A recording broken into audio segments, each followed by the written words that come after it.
Equivalent algebraic expressions using distributive property, part 3. Here's our first example. Just like in the last two parts, we have to take the outside term and multiply it to both of the terms on the inside. The only thing that keeps changing is more and more variables and exponents keep getting added to the expressions each time. So here we had to take negative 4/5 a to the third b to the second times 10 b to the fourth. That's what's going on here. Bring down your plus sign.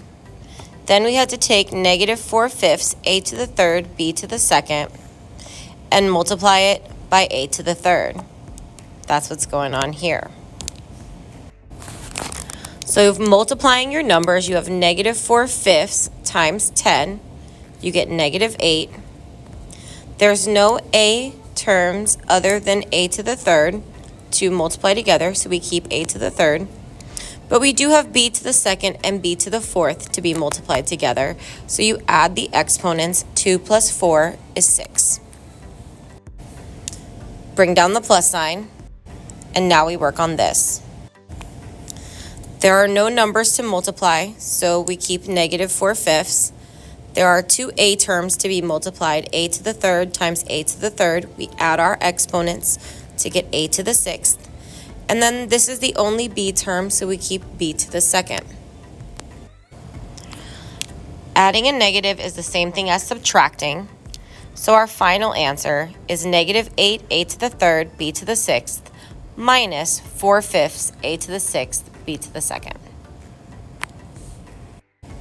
Here's our second example. As always, I'm going to move this to the front.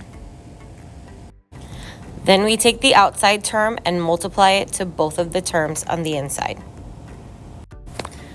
I ran out of room a little bit, but that's okay.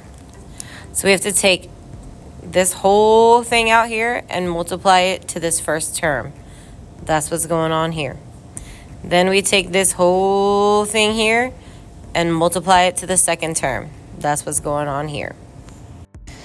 So here we have negative 7/8 times negative 1/3. We get a positive 7/24. H to the second times h to the third. We add our exponents. 3 and 2 is 5.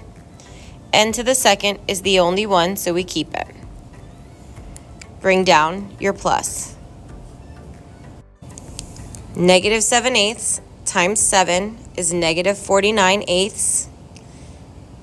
H to the second stays because it's the only h term. N to the second times n to the fourth becomes n to the sixth because you add the exponents.